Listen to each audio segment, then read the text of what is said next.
which is actually a perfect fitting segue into today's topic, which is a presentation that some of you may have heard from me before. But this, however, is a refined 2.0 version. It's always a work in progress, and that's building your personal board of directors. So, before I go into the meat of everything, I figure I should share, just a little bit about myself with you. I know some of you may, have had a chance to join us for our retreats last year. And one of my favorite parts was just getting to know the presenters a little more and hearing their stories. Some of you I do know. I see a lot of beautiful, friendly faces on here, and some that I don't know yet, but look forward to meeting. But I think it's important to share, where you come from, and, just to help people so they can better understand, how you got here, where you're going. So here's a little mini collage of some of the souls I live for and I'm tied to. They're in the center. My husband Jur and I, we got married just actually 3 years ago, and we have two amazing little earthlings that are growing way too fast, Neva and Ezra. And I've been, just very blessed to have them join me, come into my life. Jur brought them in over 5 years ago, and they've just taught me so much. My mom and my dad, and I have two brothers. One is older, one's younger, so I'm the middle child and the only girl. But we're extremely close, and I'm just grateful for that connection with them. Also have my little emotional support squad, Pancake and Ambrosia, my Chiweenies. They're 7 going on 8, so they've been there for me for a while. I also got the 5 chickens, which who joined the family last year during the pandemic, technically an impulse buy of mine. One day I had gone to the store and there wasn't any eggs, and I kind of freaked out, and I was like, so I bought a coop and it had the chickens, mailed over, and it's just been fun, watching them grow and kind of learning how to care for chickens. And on that note, I was really fortunate to grow up, participating in both my pueblos, and that connection has always been something just really important to me. So there's kind of a little picture of me and Pancake for Santa Clara Feast a couple years back. Also, I'm an artist, and I've been on about a 7-year hiatus. So there's another picture of me from one of my last shows at Swaya with my customers. But actually my whole family, we all do art. My parents are potters, my brothers and I, we all paint, draw. Something my parents did out of necessity, but also creativity and just, love for our culture. And going back to my early beginnings when I was first born, I'll share a little tidbit story of my beginnings.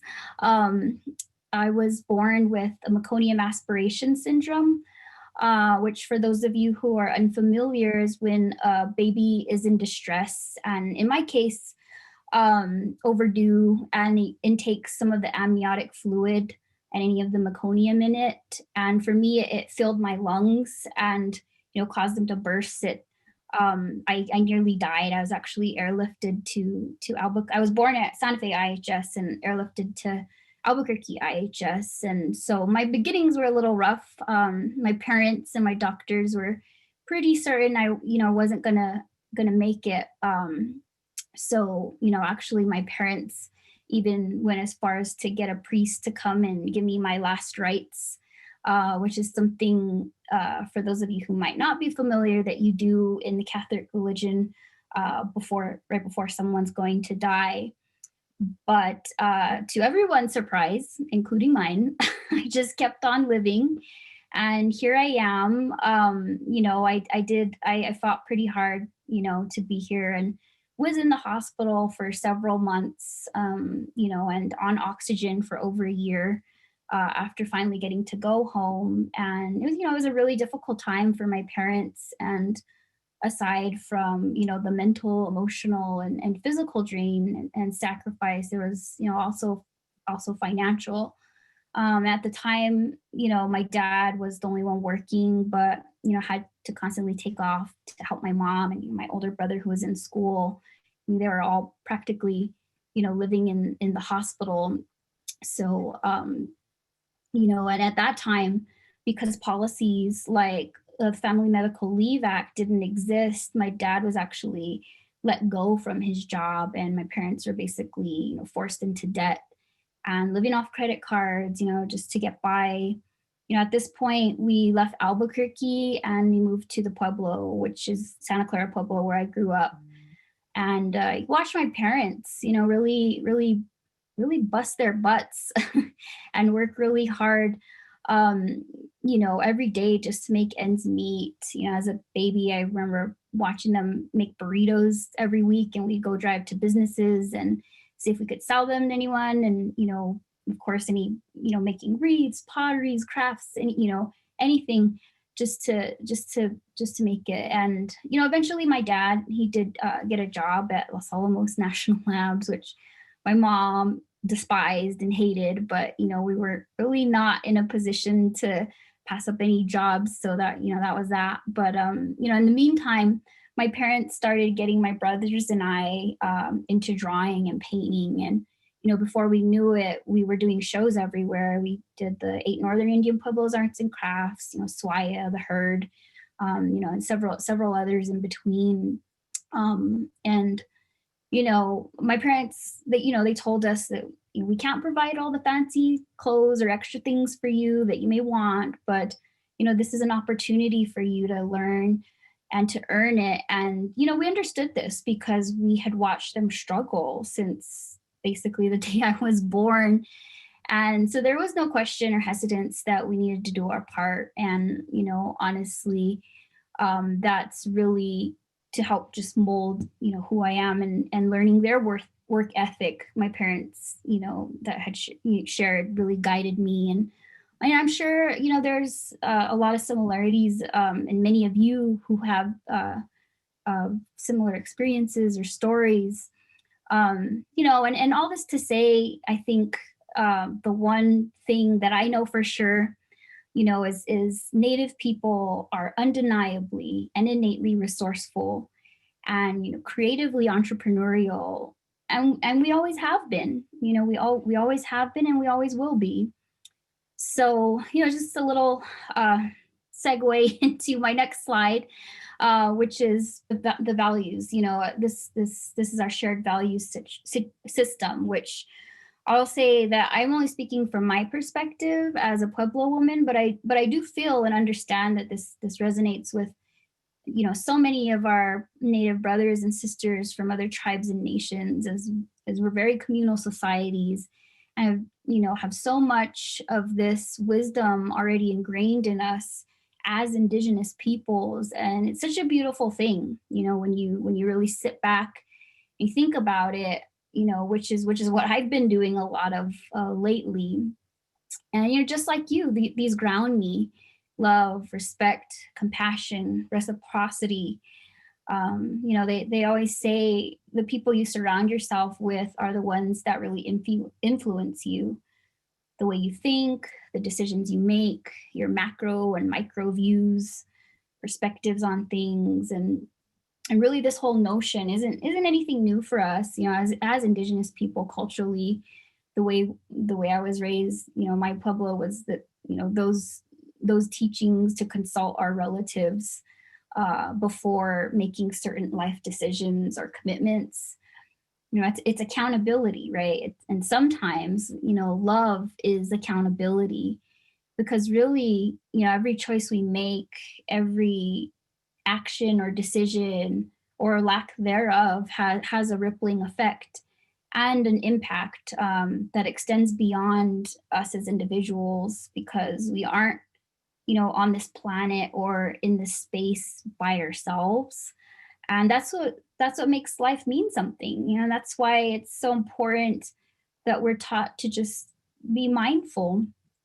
So, with that, going into the board of directors slide, and as I mentioned before, this is something that most Indigenous people are taught, and I felt it was helpful for you to know that the Western world and the global world around us, unanimously and also agree that these systems are important, and something even folks from Forbes to Wall Street have endorsed throughout the years. I know several folks that have mentors even without formalizing that relationship. And actually, I'm really curious who all here has a mentor or mentors already. So yeah, I mean, most of you, and personally, I've had a single mentor since I was 10 years old. And I met her in the 5th grade. She was my science fair judge, and honestly, she changed my life. Like, and as I got older, I started learning more about having more than one mentor. And so by the time I entered college, I had more than one, and I started to see those benefits, varying perspectives, which truthfully has been unspeakably helpful for me with my decision making process, in all areas of my life, personally, professionally, spiritually. Because, at the end of the day, these all intersect, and connect. Um, which takes me to our next slide, which is the 8 key roles. So in identifying, these folks in your life, at least in my experience, it's been helpful for me to identify the different perspectives into roles, and I've identified 8 key roles that have helped me, that I want to share with you. And I also want to mention that when we talk about a board, it can be literal or figurative.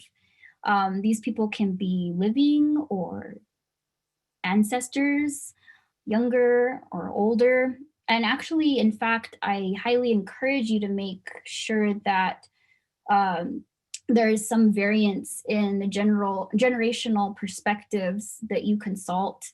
Actually, quite a few of the folks on my board are younger than me, and a number that are older. So, for this, for me, virtually, this could be anyone, because at the end of the day, really, everyone has value and so much to offer.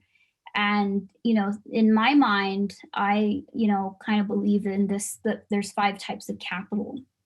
And so those 5 types is, the first one is, you have tangible offerings, something physically, that, goods, services, money, and as natives, we like to barter, of course, right? So there's something that you're offering that's tangible.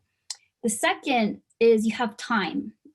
Time is one of the greatest, of all, because you can use it however you please, and sometimes we don't know how much time we have, and so it's very valuable. The third is we have knowledge, and this is either or both, education, your lived and professional experiences.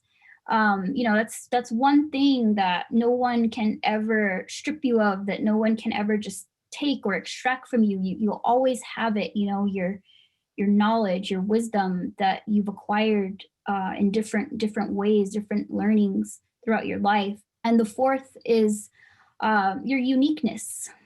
This is your essence, your ness, your ariness, your marithiness, your identity, your language, your culture, your habits. This is your spirit and your soul. There's no one else out there that's exactly like you, and there never will be.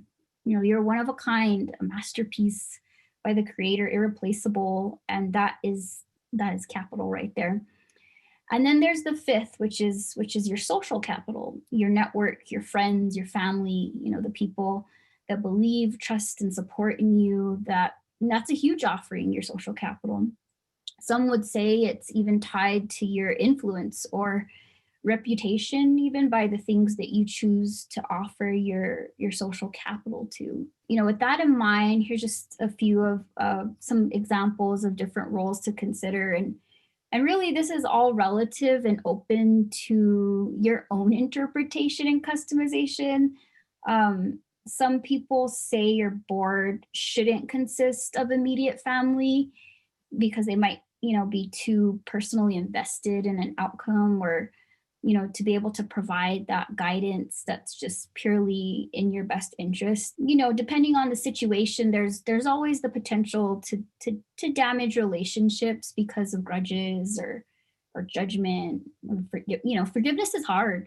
We're only human, and it's hard, especially when it's really someone that's close to you, or you see those who you love so much hurt by someone else. But through an Indigenous lens, those are actually and usually the people that we want to consult first, right? So the people whose views and opinions matter most to us are oftentimes those that are closest to us. So I personally struggle with myself with this, because some of the people on my board are or have become really close to me, and I think of them as friends or family. And in fact, several of you are on this call right now, and I'd say I think they know who they are, even if I haven't explicitly told them or asked them, hey, you want to be on my board of directors, or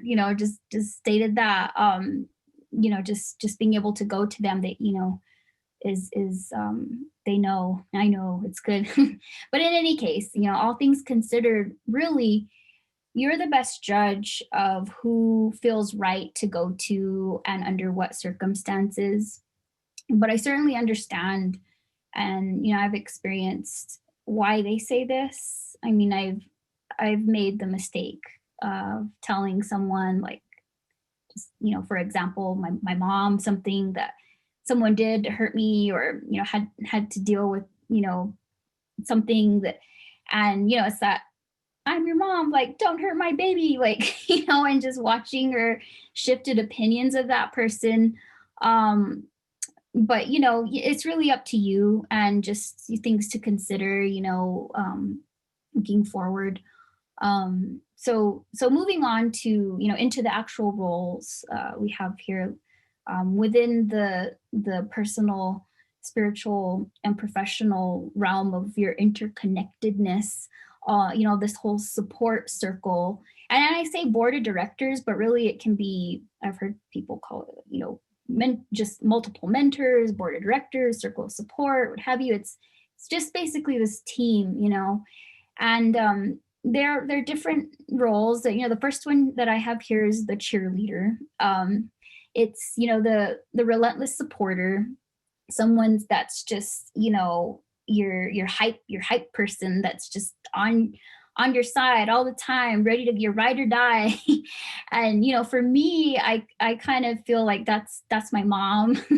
Whenever I have something that I'm excited about, or that I want some kind of support, or someone to give me that, like, yes, I think you should, or this is great, and I call my mom. And but also, on that same breath, she's the next role too, which is, the challenger, the accountability critic. And again, that's like, that accountability is love is accountability. So, these change from time to time, and people wear different roles or hats. But then you have the connector.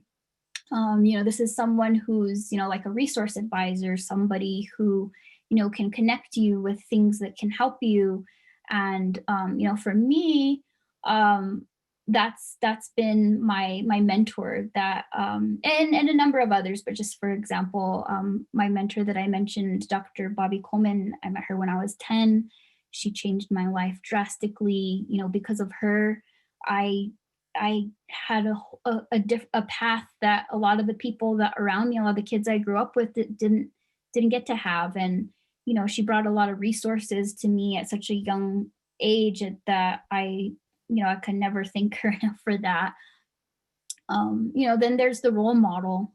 And this is, somebody who's, inspirational, motivational, someone that you think, you look up to. And for me, that's several people too. It's, just off the top, Deb, I love Deb. She's definitely somebody who I've always looked up to, especially as a Native woman, as a Pueblo woman, and just watching her break barriers and watching her go through the things she's gone through just to get where she is so inspiring to me. And I'll say my uncle Jake, who's the governor, Jake Villarreal of my Pueblo, Pewaukee Pueblo.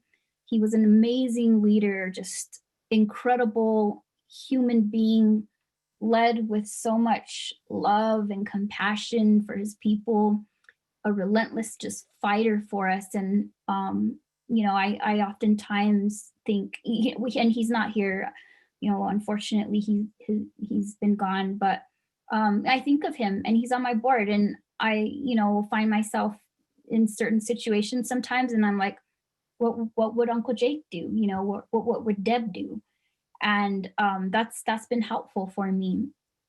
Then there's the unlikely mentor, someone who can bring a new perspective, some folks that are younger than me. That's really helped me with that new perspective. And it could be someone older, someone totally not who you would expect. A friend of mine actually told me that her unlikely mentor was a white man. And she learned a lot from him about how white men think, and that really served her a lot, because she learned to how to work with them, how to deal with them, how to approach them.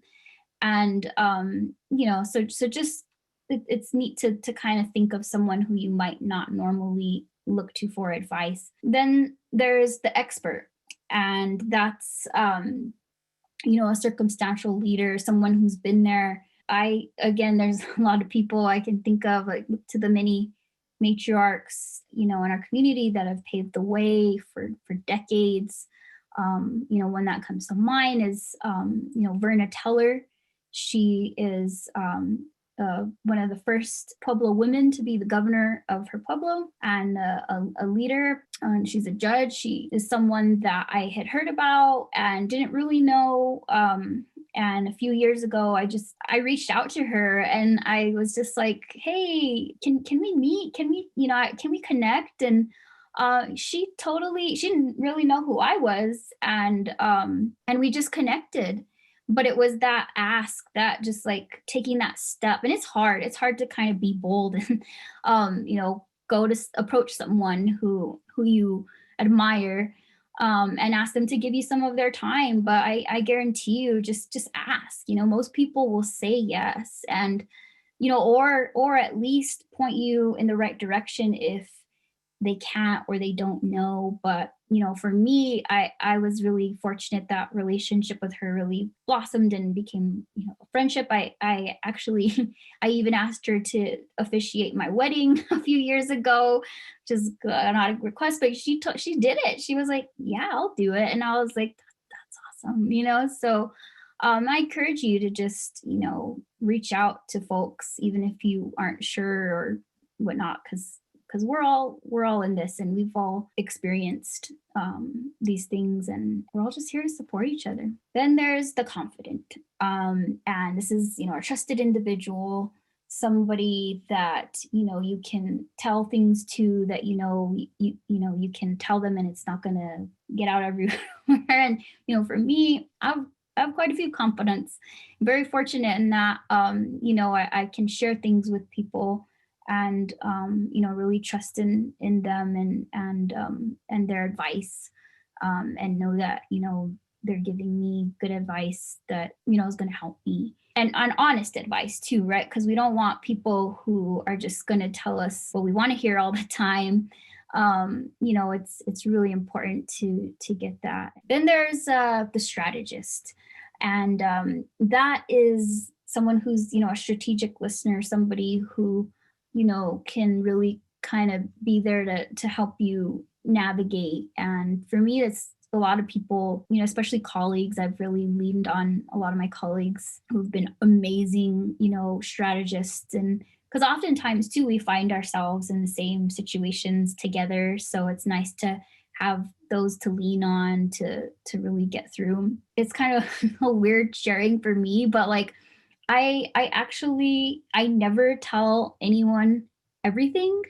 So maybe I tell different people different things, and it's all circumstantial, and it's all like, you know, my thought is so maybe someday, you know, when I die, they can all connect and find out different things that maybe they didn't know about me, or maybe that'll make for some good laughs or embarrassing stories. Or I won't care, you know, because I won't be around, so it's okay.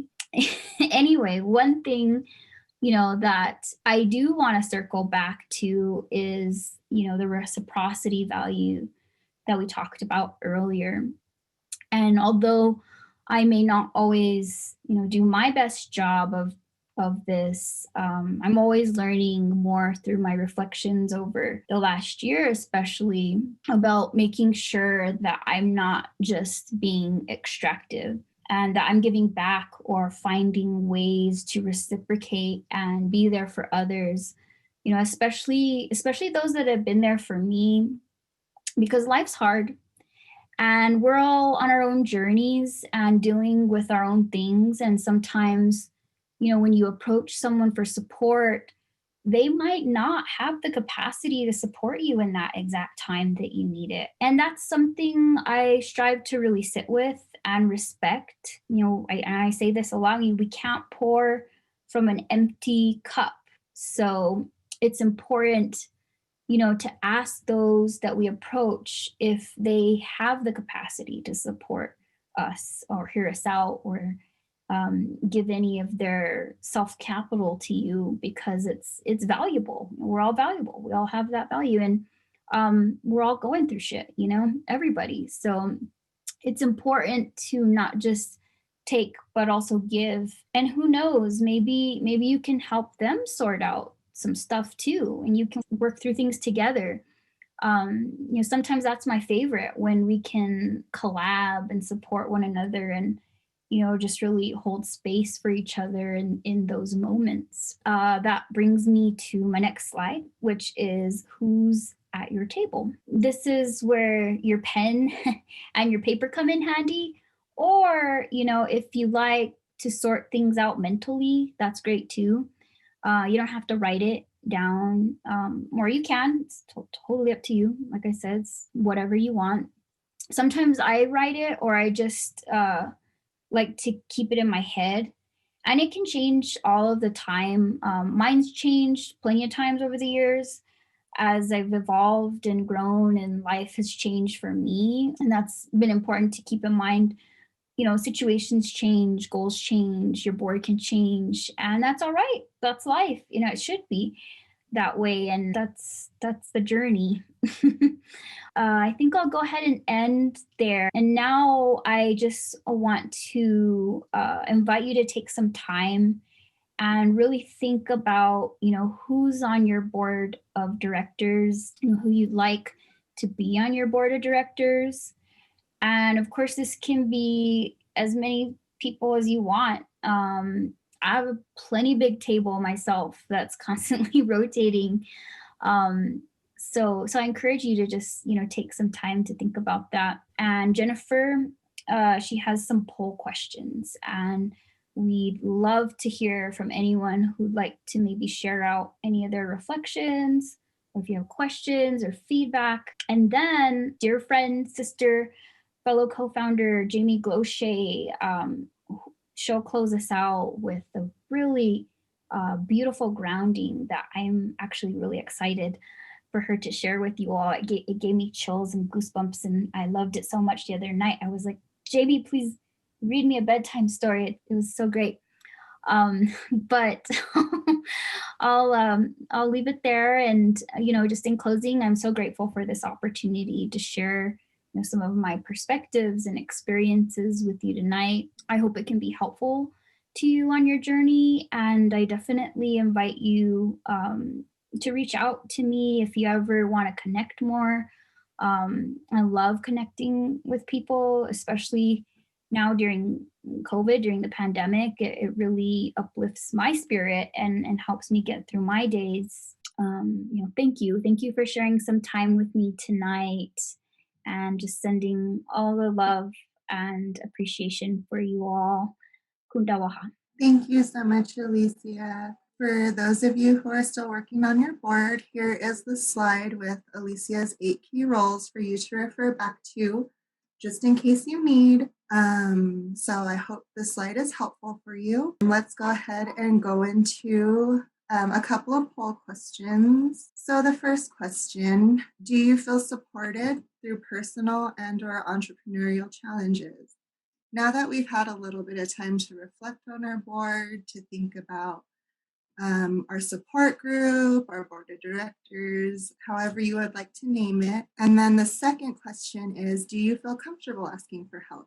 My experience, and sometimes, just used to doing things on my own, by myself, just to get it done. But sometimes that's not the best, most effective way to solve your problems. And it's also really good to get some just support, but also some good advice. And people do have other experiences beyond our own and who can offer some pearls of wisdom. So I'm definitely getting better at asking for help too.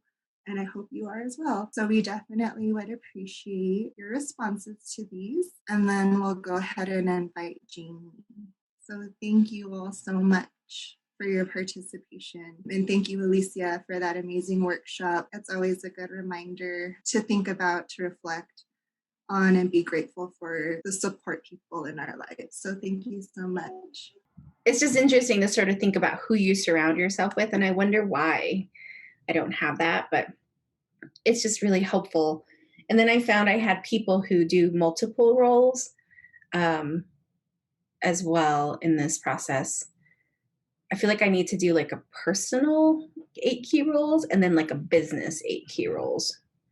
I will say I was super excited about it. And then it got really hard trying to figure out who the other roles are to do this. So then I just gave up because it was like, it's just too hard. But now I'm like, okay, I really need to do this because it's so critical to have this kind of like safety network support, which I hope Native Women League can fill some of these roles for anyone as we can as an organization, but mostly also thinking a lot about how these roles shift as we also grow. And sometimes people maybe move to a different, some of the folks who used to be my challengers, maybe now they've turned into experts in confidants, because like now they've challenged me and I know they're coming from a good place versus when they first challenged me, I was like, those guys are pushing me. Now they've moved into the confidant role. So this is like one of my favorite things. It looks like me and B. Bowen want to be your cheerleaders. You know what? Maybe you guys are, and I'm not paying. See, this is the other part. It's like you don't even see the people helping you because I'm one of your cheerleaders. I think you have a lot of cheerleaders, Vanessa, and maybe you don't realize it, but you do. I know, right? See, this is like why we need to like talk about these things, right? I was like, I thought I was your cheerleader. Do I need to like get the little horns? And I thought about putting you there, Jamie, but then I was like, Jamie mentors me a lot, and she's also my strategist, and then she's my challenger. Then you're also my connector, and sometimes you're my expert. So you're kind of like bouncing around. Jamie should just be at the center. Awesome. Thanks, Alicia. Really appreciate that. I was also thinking about my circle and really wanted to open it up for everybody, just to share the reflections, kind of as like Vanessa did. I think that's a great like role modeling bee. But we're curious to see, just what resonated with you in that and what your reflections are. So hi, this is Irvina. I'll just share really quickly.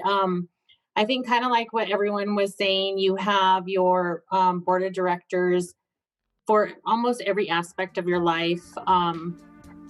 and you know who to go to and who you can call, you know,